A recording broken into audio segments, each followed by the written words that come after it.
Hey, I'm Vivek. If I ask you, what did you do yesterday? You will remember exactly. But what happened 20 years ago on the same day? Maybe you won't be able to recall anything, right?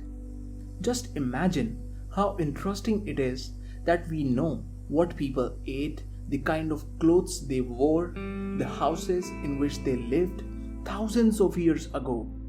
Basically, we know everything about their lifestyle, and that is what we are going to study in this chapter. Now, the question arises, where did people live?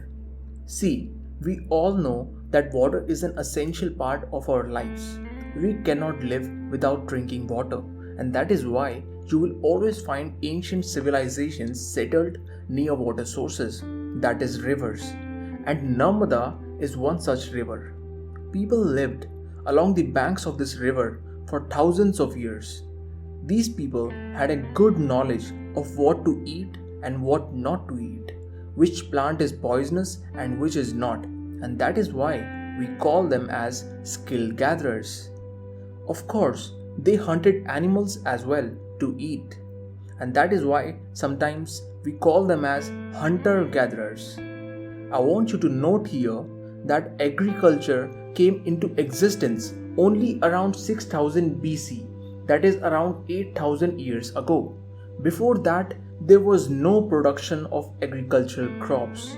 Now there are few important places where agricultural practices were first seen. Suleiman and Kirthar hills in the northwest of Indian subcontinent, that is along the border of Pakistan and Afghanistan. This is one of the places where wheat and barley were first grown around 6000 BC.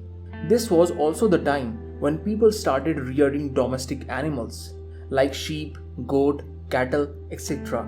and settled in villages, because they must have realized that if they wanted to protect their crops and domestic animals from wild animals, they had to settle somewhere. And let me tell you, these changes did not happen in an instant. It took time, like hundreds of years, for this realization and changes to take place. Two other important places where agriculture was first seen are Vindhya ranges in the central India and Garo hills in the northeast India.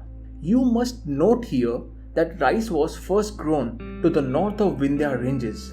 Now, as time went on, around 2500 to 2700 BC, that is 4500 to 4700 years ago, early cities started coming up. As I told you before, people used to live in villages till then, and these cities too were along the banks of rivers, because we know that water is essential for the survival of humanity. These rivers were Indus and its tributaries.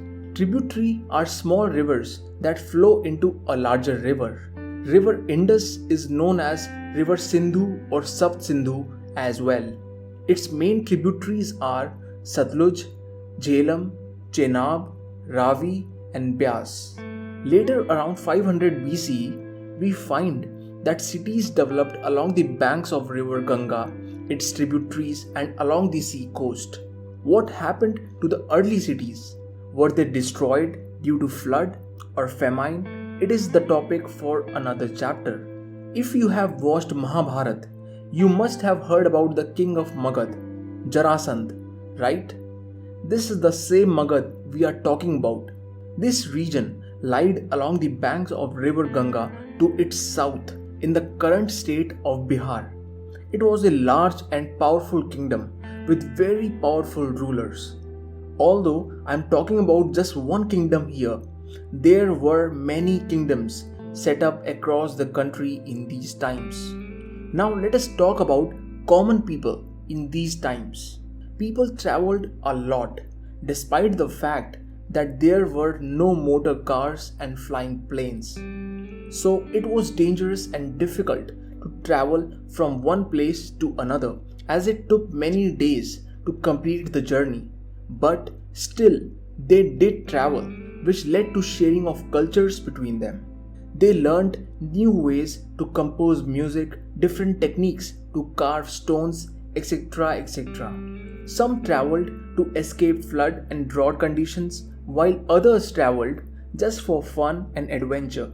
Merchants went from town to town to trade, while religious teachers traveled to give spiritual advice to the common people.